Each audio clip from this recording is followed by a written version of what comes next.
طالبان کے مدبر سیاستدان ملا اور افغانستان کے قائم مقام وزیر اعظم ملا حسن اخوند ہیں۔ بانی عراقی میں ایک اور ملا عمر کے شانہ بشانہ جنگ بھی لڑتے رہے ہیں، ملا عمر کے مشیر بھی رہے ہیں۔ ہیبت اللہ اخوانزادہ کے کسی دور میں یہ نائب بھی رہے ہیں۔ ہیبت اللہ اخوانزادہ کے ساتھ انہوں نے 20 سال کام کیا۔ افغان طالبان ان کو عزت کی نگاہ سے دیکھتے ہیں۔ نائب وزیر اعظم اور نائب وزیر خارجہ بھی رہے ہیں اور کسی دور میں یہ پاکستان کی جیلوں میں بھی رہے ہیں، اور پھر پاکستان نے ان کو افغانستان کے جو قطر مذاکرات تھے امریکہ کے ساتھ، ان کے لیے ان کو رہا کر دیا تھا۔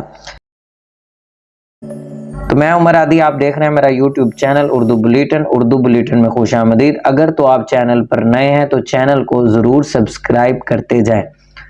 تو آج ہم بات کریں گے ملا حسن اخوند، جو کہ ایک اسلامی اسکالر بھی ہیں اور انہوں نے کئی کتابیں بھی لکھی ہیں۔ ان کو فوجی رہنما کے ساتھ ساتھ مذہبی رہنما کے طور پر زیادہ دیکھا بھی جاتا ہے اور ان کی عزت بھی کی جاتی ہے۔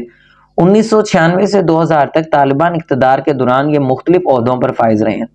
نائب وزیر خارجہ بھی رہے ہیں، نائب وزیر اعظم بھی رہے ہیں۔ قندھار میں پیدا ہوئے ہیں اور دو ذرائع کے مطابق ان کی تاریخ پیدائش جو ہے 1950 اور 1945 ہے۔ بہرحال جو بھی ہے، اس وقت یہ 70 سال سے زیادہ کے یعنی کہ عمر کے حصے میں۔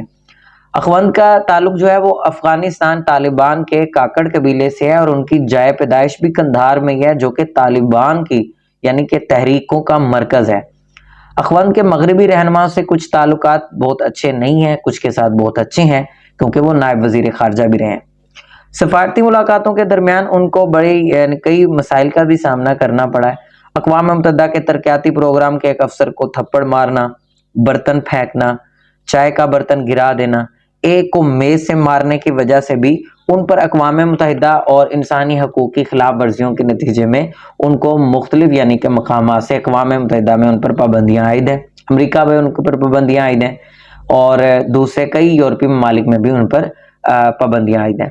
مجلس رہبر شورا کے سربراہ کے طور پر بھی انہوں نے 20 سال تک ہیبت اللہ اخوانزادہ کے ساتھ کام کیا ہے۔ ملا عمر کے قریبی رہے ہیں۔